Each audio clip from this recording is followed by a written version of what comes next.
کئی دفعہ وہ لوگوں کے ساتھ ظلم کر رہا ہوتا ہے، لیکن خدا کے کلام میں تو لکھا ہے کہ اپنی مانند اپنے پڑوسی سے کیا کر جی، لیکن چونکہ وہ خدا سے محبت نہیں کرتا اس لیے وہ اس بات کو رد کرتا ہے۔ اسی طرح ہم دیکھتے ہیں نشے کی حالت میں اور بہت سی ایسی دنیاوی چیزیں ہیں جو انسان کے اندر موجود ہوتی ہیں۔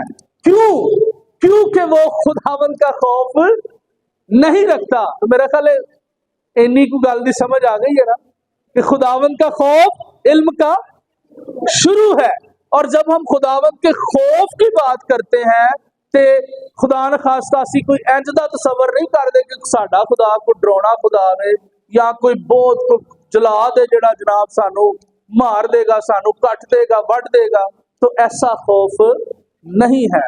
بلکہ خوف جو ہے بیسیکلی جب خوف کی بات ہوتی ہے تو پیار کی بات ہوتی ہے۔ جب خوف کی بات ہوتی ہے تو فرما برداری کی بات ہوتی ہے، اور جب ہم فرما برداری کرتے ہیں تو پھر اس کی جو حکموں کی برکات ہے وہ ہمیں مل جاتی ہے۔ آئیے زبور نکالیں ذرا میرے ساتھ، پہلا باب کس نے نکالا ہے؟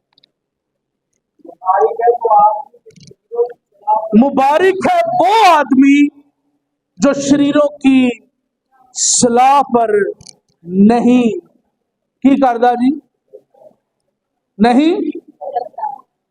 اب یہ مبارک شخص کیسے بنتا ہے؟ خدا کے خوف سے۔